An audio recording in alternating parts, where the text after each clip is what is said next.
So I just wanted to talk a little bit about some of the stuff I work on, some of the stuff I made, some of my favorite books, just kind of like a background video of random bits of information.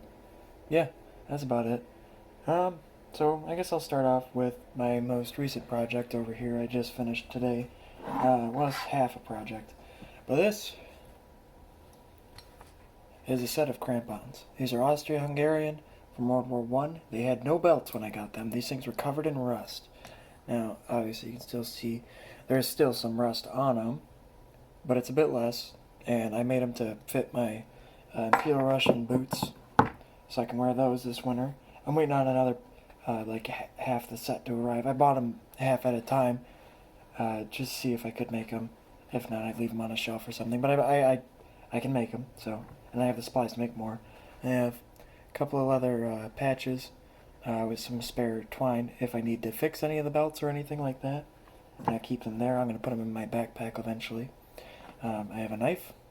That's an 1890s, 1880s, 1890s Imperial Russian knife. I don't know if it's just a huntsman knife or whatever, or a hunter's knife, or an issued knife, but it has the maker there.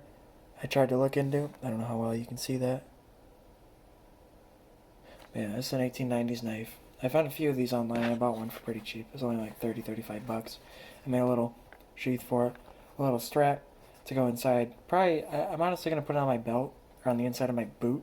It has those two little loops where you pull them up to keep them tight on you, all that. So I might tie it to that, but yeah. And then I have this little linen pouch here. It has some old jewelry in it.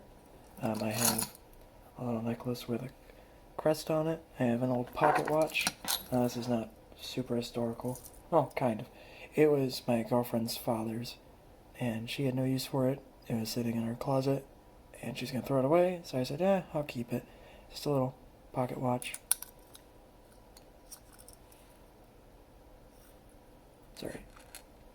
Yeah, just a nice little pocket watch. Then I have a small, this is just a steel ring with the Romanov crest on it. I don't know how well you can see it. And then I have, here, just pull it out. Replica and actually historical kopecks, rubles. That one's from 1851. This one's from 1802. This is a replica. The other one's a replica. And this one, I believe, is an original. And I don't remember what year... no, I don't know what year this one is. But yeah, that's just a couple of my coins. I have a ring and a couple of necklaces all jumbled up in here. I have another foreign coin. Yeah, that's it in there. Put that off to the side. I have my knife, crampons. Some of the music I like. I don't really talk about this too much, but obviously you can tell through the videos of me singing and all that. I like old songs. I have a record player, actually probably right behind this camera. And here's a CD I listen to. It is Whaler Out of New Bedford. Pretty good song. It's on here. I like him. I sing along all the time like an idiot. And then I have one of my favorite artists, singers. He hasn't been alive since, I believe, the 70s, 80s. But he sang quite a few songs, Scottish folk ballads, sea shanties out the wazoo, a whole bunch of folk songs. Yeah. And then here's some of the books I like. Go into those, I guess. This one is The History of Russia, and this was written in, I believe, the 60s. Yes, 1968 it was written. There's a map of the USSR in here. It talks about the entire history of Russia, from the rise of Muscovy, the takeover of the Mongols, all that fun stuff. Gets into the Crimean War a bit, and then it ends with, I believe the last sentence is, the uncertain fate of the Soviet Union. Pretty interesting. Now, this is my favorite all-time book. This is an early sci-fi book. This is After London. Now, mind you, this has been beaten to heck and back. This was written in 1885 by Richard Jefferies, and I love it. I really can't explain it that well, but it is an amazing book if you're into, not almost sci-fi, but like just fiction in general. And here's Saddhara by Hermann Hesse. I kind of get into the philosophical stuff, stuff like that. Psychological, philosophical a little bit. This was given to me actually by the owner of a store I went to like 6 years ago. I went there as a small child, and there were books there upon books, and it was a small record store. And I went there later on, and he gave me this book for free because I went on about this story. I was looking for this one book that I can't even remember the name of. He's like, here, take this. I'll see you around. And I don't think I ever saw him again. It was in the middle of Detroit. It's a very rundown area of Detroit. I never went back, sadly, before I moved out here. Another book I like, and this book's massive. This is a lifelong passion. It is all of the letters from Tsar Nicholas II to his wife Alexandria until his eventual execution.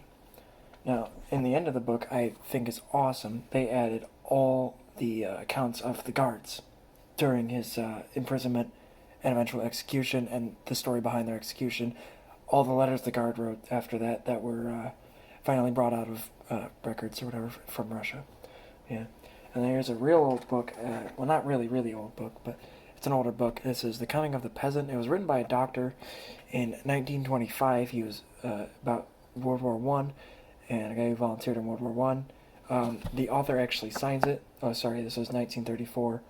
October 2nd, 1934 was when this was purchased. He even wrote a little note, and if you can see that in there. There's a bookmark in here from 1945. It was checked out of a library in Nebraska. Yeah, I haven't read all of it yet. I just started it the other day. Yeah, it's a great book so far. Here is my Cossack hat. You've seen this in videos before. Big old Cossack sheepskin hat. I just made pretty recently for my girlfriend, because she gets darn cold in the winter. It's a coyote hide scarf. It's just an entire coyote hide with the head cut off, made into a scarf she can wear in the winter, because she gets really cold really easily. Yeah. I collect old postcards and new postcards of wilderness. I have a huge stack like this tall in a box of mine that is just old postcards from all throughout. I have this. This is my journal. It's like a $6 notebook. I bought it, I don't even remember, some store. And I have been writing in it for the last 6 years. Just all the accounts, all the adventures, whatever, jobs, all down to the nitty-gritty stuff, how to make food, how to cook this and that, how to make hardtack. Hardtack's one of my favorite things to make here. I got a bag of it right here. This is my best batch, made it a couple months ago. So what's left of it, I take it hiking and camping and whatnot. I eat that. I have my flask. When applicable, I can bring that with me, or when it's legal, sorry. I have my small tobacco case. I think this was a card case, but it's got a nice chip on it. I bought it because it looked damn cool. There's my pipe. I don't smoke very often. I make plans on smoking more than once or twice a year, if that even. But yeah, there's some of the stuff, as you can see up here. Sorry, up there. And there, I got some old paintings. Those are old. Well, the bottom one, the big one, is of an old Russian church in the countryside. It has some details on the back. And the top one is just a old tower or something. I don't remember where it was at. I think it's in England. But yeah, let's see what else. I just have a bunch of kit lying around. I got a shelf over here full of clothing. Sorry if that isn't too loud, but I got a big old shelf over that way that's just covered in clothing I made. I made this hat pretty recently for my girlfriend as well. It's like a Cossack hat, similar design, made with rabbit fur, Peter the Great crest on it. Yeah. I collect some old antiques as well, obviously, besides my firearms. An old oil bottle. I think this one's I think this is a Mosin or an AK water. Sorry, not water bottle. Oiler. Sorry. My mistake. And then I have this. This is a Edelweiss, I believe. And this was from an old German town in the 30s. It still exists. It has some old castle there. But I found this at an antique store that my sister works at. She's like, hey, this is neat. You should check it out. I'm like, oh, cool. It's only $1. I'll buy it. And I usually put it on a hat sometimes, or on the liner of one of my helmets sometimes. But yeah.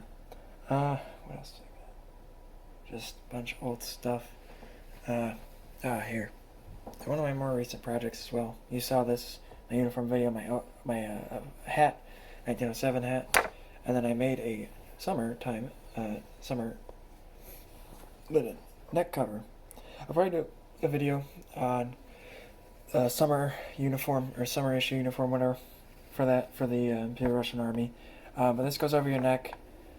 Looks real sweet. I ended up finding out about it first from a great movie. One of my favorite movies is Dersu Uzala. It was made in, I believe, the 40s or 60s. I don't remember. It's an old movie, oldish, I think 63. And it's about a survey corps for Imperial Russia in 1903 going out to map out part of Siberia. And they come along this old hunter who has been living out there. He has a Berdan rifle, and he guides them through the territory. And they go back out in 1907. They meet him again, have some adventures, some hardships, yada yada. Great movie. I love it. And he was wearing, the leader of the survey corps was wearing one of these over his neck on his hat. So I'll probably do a video on a summertime outfit. I'll make some cotton trousers or some linen trousers or something to go along with it. But yeah, that's really about it. Yeah. Oh, I have an old aluminum canteen over here with my belt. I have an old bottle as well. I don't know what year. I just collect it. And give it a moment. I also have an old balm bottle. Now, this was actually bottled in 1993. And this is like some sort of tiger balm. You rub it on your skin. That does something. I honestly don't remember. But it's like 45% alcohol. Because, you know, it was made in Russia. Fair enough. A couple other things real quick. I have this. This is a German mug. And it says Stuttgart Hauptbahnhof Station on the front of it. My great-great-grandfather got it when he was over in Germany in 1943, 44, and I believe 45. He was a gunner, right side gunner on the B-24, and he flew a bunch of missions. I have a bunch of his medals, his picture, a photo of his plane that crashed on the runway when the front landing gear didn't work, and they skid across the runway off into a field. He crewed with, I believe it was 9 guys. 3 of them were named John. 2 of them were named Matthew or something like that. But I have a whole documentation of it. I used to visit him in the nursing home he was at when he was an old man. I believe he died at 83. And I met him. He was alive till I was 14, actually. Very cool experience. I wish I got to talk to him more. But I talked to him a bit. He told me about his missions over Germany. He blew up the Heineken, or the town of Heineken, I believe, or the Heineken factory. And we buried him with a six-pack of Heineken, because that was his favorite beer afterwards. But yeah, just a ramble, a spiel even, if you will, about some of the stuff I do, some of my stuff I have, some of the stuff I made. Yeah, that's really about it. I guess I'll see you around. I'll probably ramble on some more some other day. It's been great. It's been good. See you around. Don't work too hard, fellas.